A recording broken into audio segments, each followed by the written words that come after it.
Assalamualaikum warahmatullahi wabarakatuh. Bertemu kembali di channel YouTube Muhammadi yang berisikan tentang informasi edukasi, kisah inspiratif, dan tausiah agama.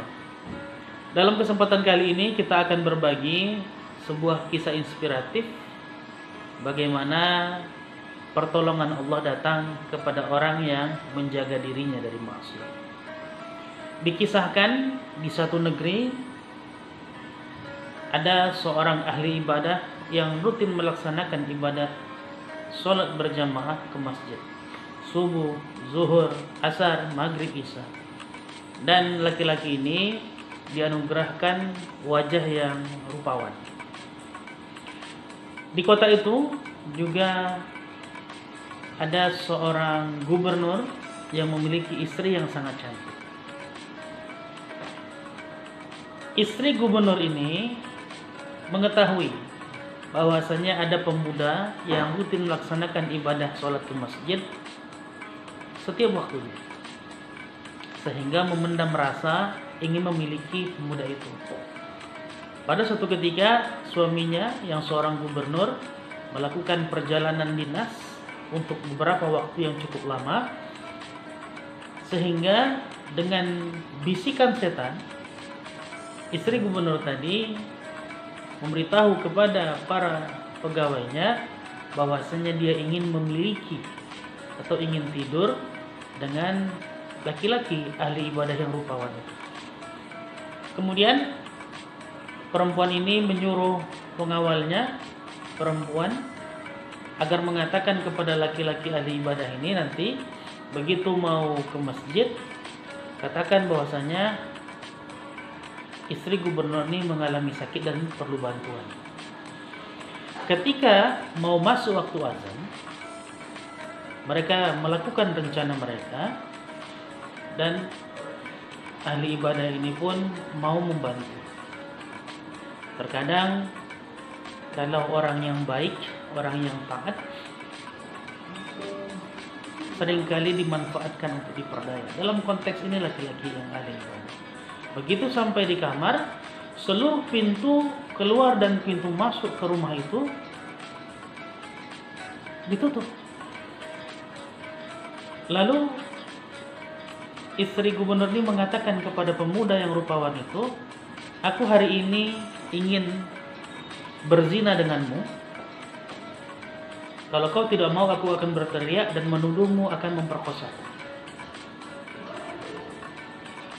Beristighfarlah anak muda yang ahli ibadah ini, seraya memohon petunjuk kepada Allah Subhanahu wa taala bagaimana supaya hari ini dia tidak berbuat dosa. Sementara istri gubernur ini cantik rupawan, mungkin kalau imannya biasa bisa tergoda. Atas izin Allah, tiba-tiba perut pemuda ini sakit dan dia meminta izin untuk buang air. Begitu sampai di kamar mandi, begitu dia buang air, entah dari mana timbul ide, sekali lagi maaf. Kotoran yang tadi dilapnya ke wajahnya, ke pakaiannya, sehingga betul-betul memuakkan kalau kita lihat.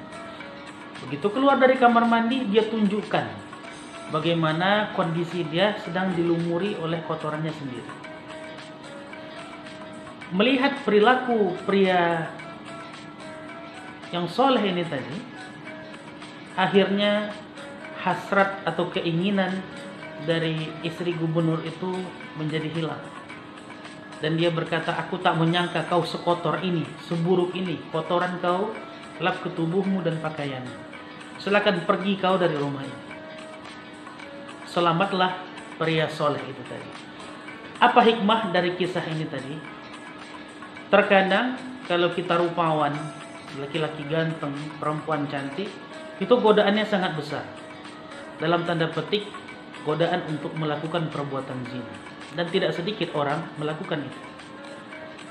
Tapi yakinlah, dengan ibadah yang kita lakukan kepada Allah Subhanahu wa taala dengan tulus dan ikhlas, ibadah itu akan menjaga kita. Dan memang tidak ada kemunafikan di dalam hati. Betul-betul ya Allah, aku beribadah kepadamu, peliharalah aku dari semua godaan-godaan maksiat. Insya Allah kita dijaga oleh Allah Subhanahu wa Ta'ala.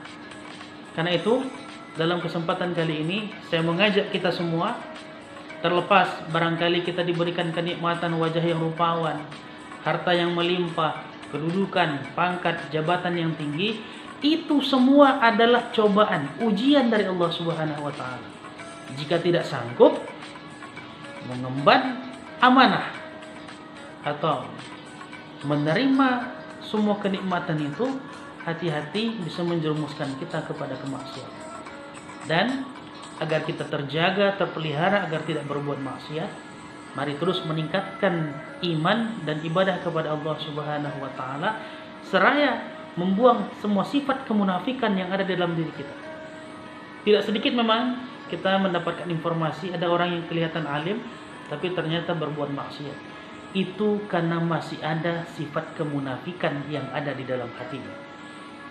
Artinya, mari dari sekarang kita introspeksi diri, perbaiki perilaku kita, ibadah kita, buang semua sikap pembohong, khianat, kizib yang ada di dalam hati kita, dan kita harus istiqomah kepada Allah Subhanahu wa Ta'ala, meyakini semua ibadah ini hanya untuk Allah, bukan untuk dipuji oleh makhluk.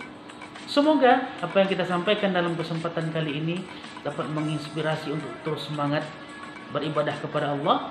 Dan kita ingatkan selama pandemi ini terus menjaga kesehatan, kalau keluar rumah memakai masker, dan terus menjaga kesehatan kita agar tidak gampang sakit. Demikianlah yang bisa kita sampaikan. Mohon maaf atas segala kekhilafan. Wallahu a'lam.